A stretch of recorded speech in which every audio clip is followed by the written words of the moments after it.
rode across the border down into Mexico. When you're running from the law, ain't that where everybody goes? We came to a town. Toby Keith, a musician and an entrepreneur, added one more item to his resume by releasing the Mexico-based Mezcal drink. Even though Toby is busy with being the businessman that he is, he wanted to bring back a little of his vacationing joys in Mexico by launching Wild Shot right here in Nashville on Music Row, where he discussed the details of where his drink will be available, why he released it, and much more. With the smoky flavor that comes from smoking the green agave plant that's made with mezcal, it actually gives you the best of both worlds. You get the tequila kick with a smoky flavor, and I had to really go out and taste several different mezcals, and so I went with this mezcal. I like the whole worm thing. It gives it more authenticity to what people envision as old school tequila. And having my bars, I wanted my own brand to sell.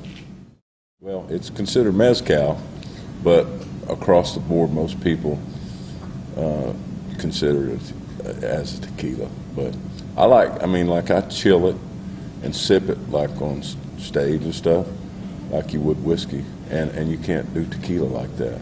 So you can either make, it's got the smoky flavor, and everybody's tried it, it's really liked it. So when we chose this as our brand, I had different selections to try, and this one was my favorite.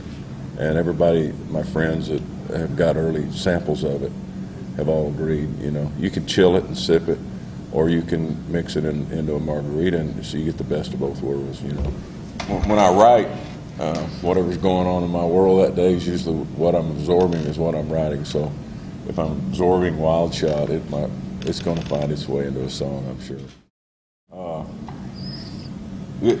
I remember going across the border when I first got down and started playing around Brownsville and Las Cruces, crossing over those border towns of Laredo and Juarez.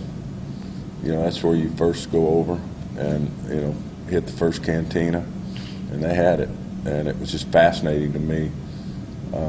You remember in the Urban Cowboy movie? You remember Scott Glenn's character turned that bottle up, put his tongue in it, and held it, and let the worm fall down, the bad guy, and then got the worm out of there. That was very authentic, old Texas kind of border stuff that would have went on. But outside of that, and maybe Arizona and the border states there, you probably wouldn't have seen much mezcal, but there has been a big surge in the mezcal market.